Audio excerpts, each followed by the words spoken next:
นี่คือเรื่องราวความผูกพันระหว่างผู้คนจากสองที่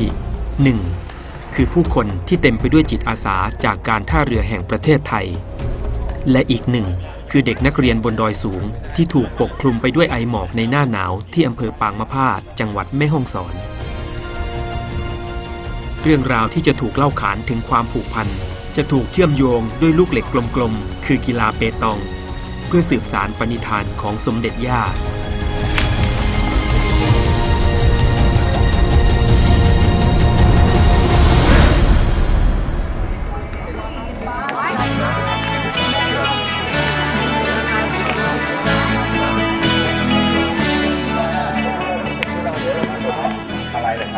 เรื่องราวครั้งใหม่จะเกิดขึ้นอีกครั้ง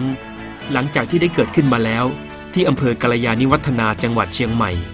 และอำเภอบ่อเกลือจังหวัดน่าน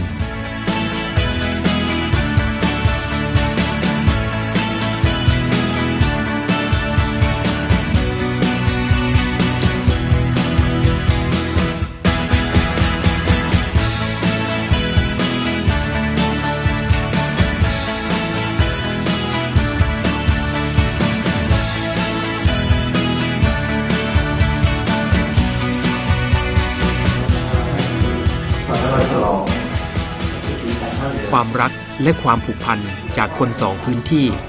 และจากพื้นฐานที่แตกต่างกันไม่อาจจะเกิดขึ้นได้หากขาดซึ่งความจริงใจ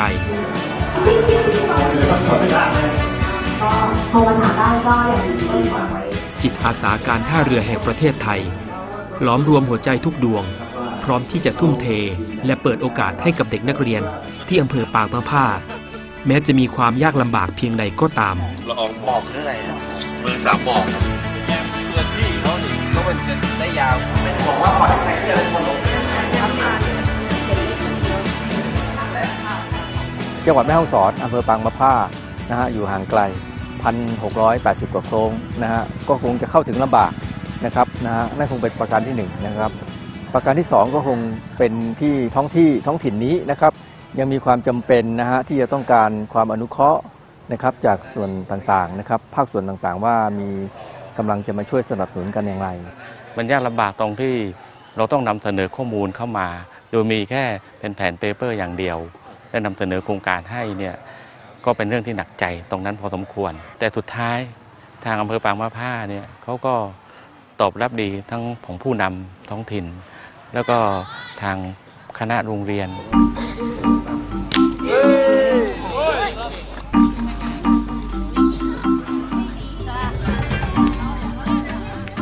เมื่อได้รับโอกาส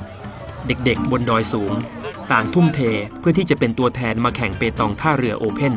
ชิงถ้วยพระราชทานสมเด็จพระศรีนครินทราบรมราชชนนีสมเด็จพระเทพรัตนราชสุดาสยามบรมราชกุมารีและสมเด็จพระเจ้าพี่นางเธอเจ้าฟ้ากัลยาณิวัฒนากรมหลวงนราธิวาสราชนครินทร์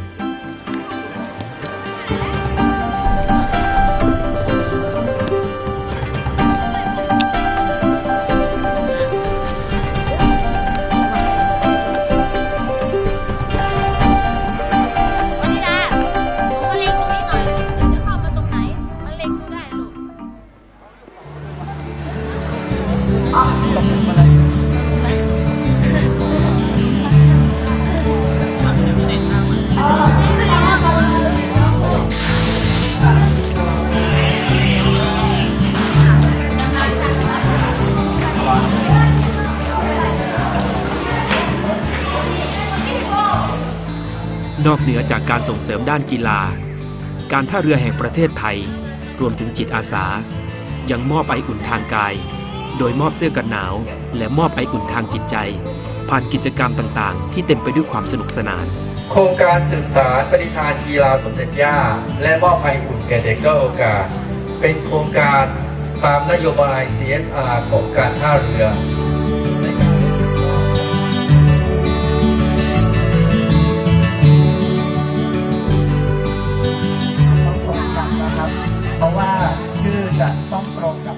วันนี้ซึ่งเป็นวันมอบสนามกีฬาเปตองนั้นเราได้มีนำพนักงานของเรานะครับถือว่าเป็นพี่ๆจิตอาสานะฮะจำนวน80 คนนะฮะมาร่วมกิจกรรมจิตอาสาในครั้งนี้ด้วยนะครับโดย พี่ๆทั้ง80คนนั้นเขาจะมาร่วมเล่นเกมกิจกรรมอะไรกับน้องๆพร้อมกับมอบของรางวัลต่างๆให้กับน้องๆนะครับโดยพี่ๆต่างๆเหล่านั้นเขาจัดเตรียมสิ่งของต่างๆมาเองเด็กเยาวชนเราซึ่งเป็นผู้ที่ด้อยโอกาสยากไร้เนี่ยได้มีโอกาสได้รับเสื้อกันหนาวที่ดีๆนะครับสิ่งเหล่านี้ผมถือว่าการท่าเรือแห่งประเทศไทยได้มีเมตตาแล้วก็ได้เลือกพื้นที่อำเภอนี้ผมก็มีความภาคภูมิใจนะครับว่าเขาก็ยังเห็นความสำคัญของแม่ฮ่องสอนชาวอำเภอปางมะผ้ามีความยินดีแล้วก็ปราบปลื้มแทนพ่อแม่พี่น้องเด็กนักเรียนในพื้นที่อำเภอปางมะผ้านะครับที่ทางการท่าเรือแห่งประเทศไทยได้นำกิจกรรมดีๆทั้งสนามเปตองมาฝึกสอนนักเรียนจัดแข่งเปตองแบบนักเรียนตลอดจนก็จะนำนักเรียนที่ได้รับการคัดเลือกเข้าไปแข่งเปตองการท่าเรือโอเพ่นนะครับประมาณเดือนพฤษภาพอได้เห็นการทำงานซึ่งเราได้มีการติดต่อประสานงานกันหลายครั้งนะคะเห็นความตั้งใจอย่างมากนะคะที่เตรียมการครั้งนี้นะคะแล้วก็เราก็ตื่นเต้นไปด้วยนะคะแล้วก็มองเห็นสิ่งดีๆที่การท่าเรือได้ทำครั้งเนี้ยนะคะก็ถือเป็นประสบการณ์ที่ดีนะที่ได้ทำร่วมกันขอบคุณจากใจเลยนะคะว่าสิ่งที่ท่านมอบให้จากใจไม่ได้มอบให้เพียงแค่สิ่งของค่ะรู้สึกดีใจค่ะที่พี่ๆการท่าเรือมาจัดกีฬาแล้วก็ได้แจกเสื้อกันหนาวค่ะและมีของขวัญมาแจกเพื่อนๆทุกๆคนในโรงเรียน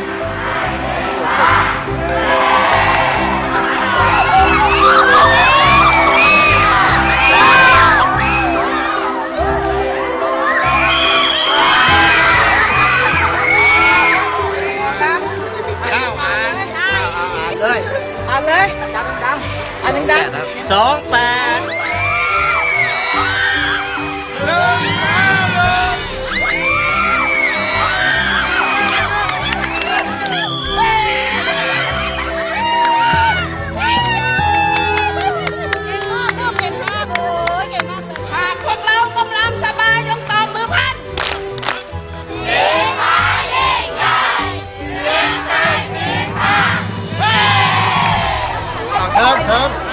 ตัวนี้น่ารักนะ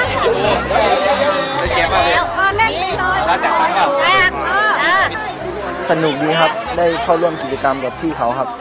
พี่ๆเขาได้มามอบเสื้อกันหนาวให้ครับที่เขาจัดกิจกรรมให้สนุกมากครับก็รู้สึกดีใจครับที่มีคนเข้ามาสนใจพี่เขาให้เล่นเกมแจกของรางวัลและได้กันทุกคนครับไม่มีใครไม่ได้ให้น้องเล่นค่ะทุกฝั่ง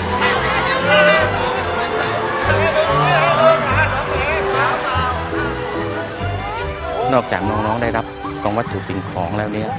อย่างน้อยเนี่ยเขาได้เห็นว่ายังมีพี่ๆเพื่อนๆหรือใครๆอีกที่ถึงแม้อยู่แดนไกลก็ยังคิดถึงเขายังมองเขาอยู่ซึ่งตรงนั้นเป็นสิ่งที่เราคาดหวังแล้วก็เราประเมินได้ว่าเราได้ตรงนั้นจริงๆขณะนี้กำลังจะมีการชุมนุมกีฬาขอให้สิ่งศักดิ์สิทธิ์ปกป้องคุ้มครองทุกคนให้ปลอดภัย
เด็กๆจากปางมะผ้า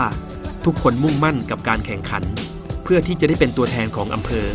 เดินทางไปแข่งขันเปตองท่าเรือโอเพ่นการแข่งขันเปตองที่ยิ่งใหญ่ระดับประเทศเห็นช่องว่างไม่ตัวยาหลง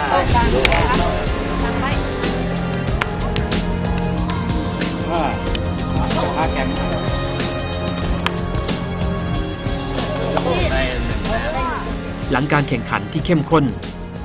นี่คือเด็กๆที่เป็นตัวแทนระดับนักเรียนที่ห่างไกลของอำเภอปางมะผ้าที่จะมุ่งสู่การแข่งขันที่เข้มข้นสนุกตรงที่โยนไปค่ะโยนให้ไปติดเชอรี่ค่ะก็กะพอประมาณค่ะว่ามันถ้าโยนลงตรงนี้มันก็จะกิ้งไปที่เชอรี่ดีใจมาก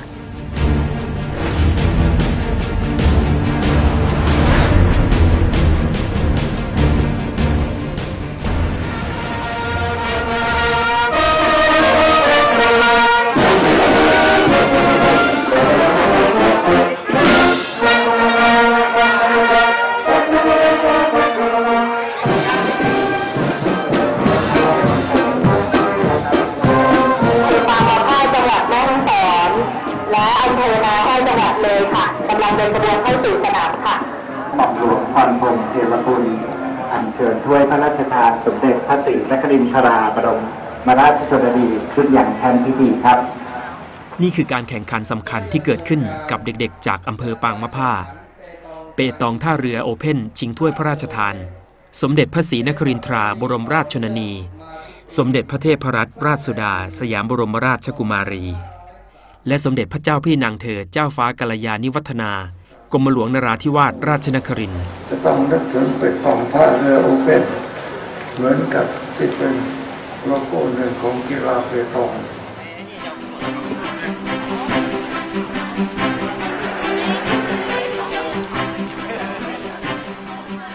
เป็นขนมที่ได้รับการบริจาคเงินจากจิตอาสาของผู้ที่ไปปางมะผ้าทั้งหมดนะครับบางส่วนที่ได้บริจาคเงินมาเราก็ซื้อของมาให้เพื่อให้เด็กๆได้กินช่วงระหว่างที่พักระหว่างการเล่นเปตองมาแข่งกีฬาเปตองนะครับ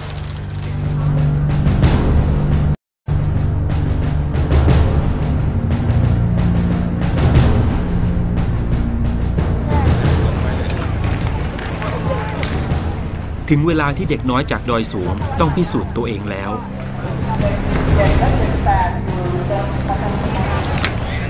รอบแล้วรอบเล่าเด็กจากปางมะผ้าสู้สุดฝีมือโดยหวังว่าพวกเขาจะสามารถสร้างปาฏิหาริย์ได้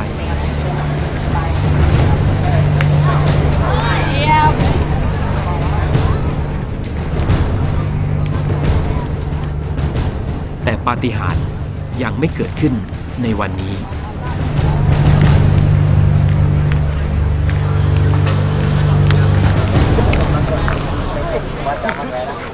เก่งค่ะเขาเก่งแล้วก็เขายิงแม่นค่ะไม่ค่อยน่ากลัวเพราะว่าเขาก็เป็นคนธรรมดาแล้วผลออกมาเป็นแพ้ก็เขาเป็นมืออาชีพก็รู้สึกภูมิใจที่ได้มาถึงไม่ชนะก็ไม่เป็นไรครับถือว่าเอาประสบการณ์นะครับก็รู้สึกยินดีเต้นอย่างมากนะที่ได้มาเป็นตัวแทน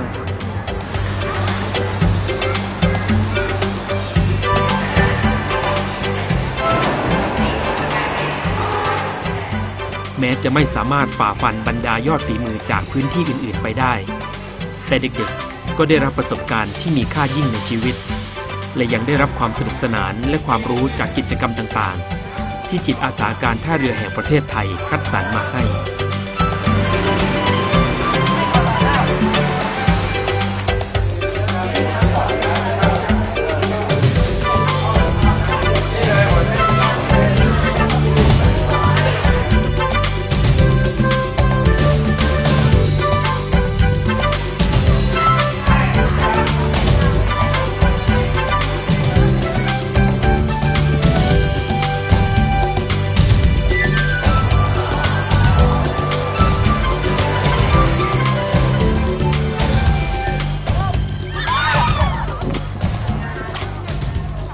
ำหรับเด็กๆที่เคยเห็นแต่เมฆหมอกและป่าเขาแล้ว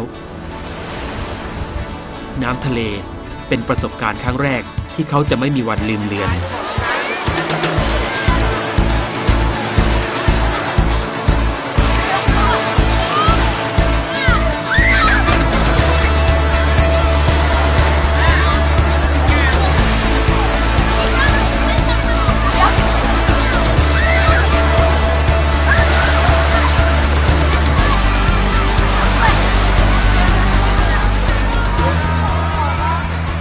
รู้สึกดีใจนะครับที่ได้มาครั้งนี้นะครับอันนี้เป็นครั้งแรกของผมนะที่ได้มาในกิจกรรมนี้นะครับก็ประทับใจนะครับในการเลี้ยงอาหารก็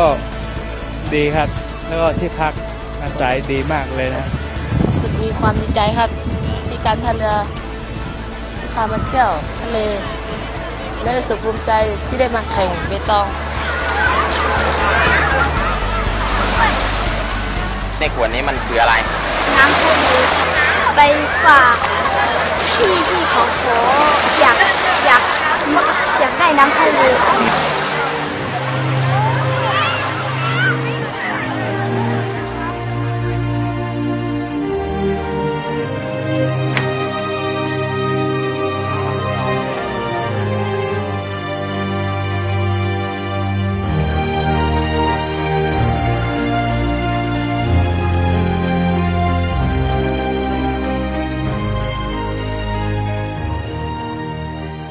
แม้การแข่งขันเปตองจะไม่ประสบความสำเร็จในครั้งนี้แต่ความผูกพันฉันพี่น้องการท่าเรือและนักเรียนจากดินแดนเมืองสามหมอก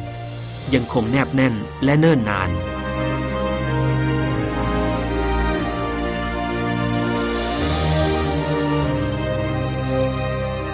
ก็เราคาดหวังว่าเรามาทำโครงการนี้นั้นก็หวังที่จะได้พบกับพี่น้องชาวปั๊มน้ำผ้านะครับได้มอบความรักความห่วงใยความเอื้ออาทรให้กับเขาแล้วเราก็หวังว่าเขาเองนั้นก็คงจะมีความรักความห่วงใยความเอื้ออาทรให้กับเรา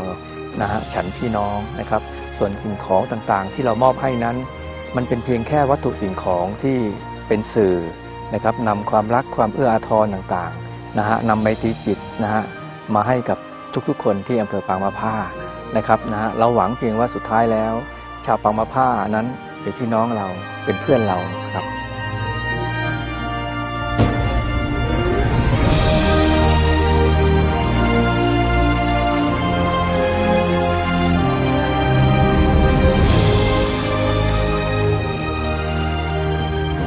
เรื่องราวไออุ่นและการสืบสานปณิธานกีฬาของสมเด็จย่ายังคงดำเนินต่อไปอย่างไม่หยุดยั้งบรรดาจิตอาสาทั้งหมดของการท่าเรือแห่งประเทศไทยยังคงทุ่มเทต่อไปเพื่อสร้างตำนานแห่งความผูกพันของคนในชาติให้เกิดขึ้นอย่างไม่มีสิ้นสุด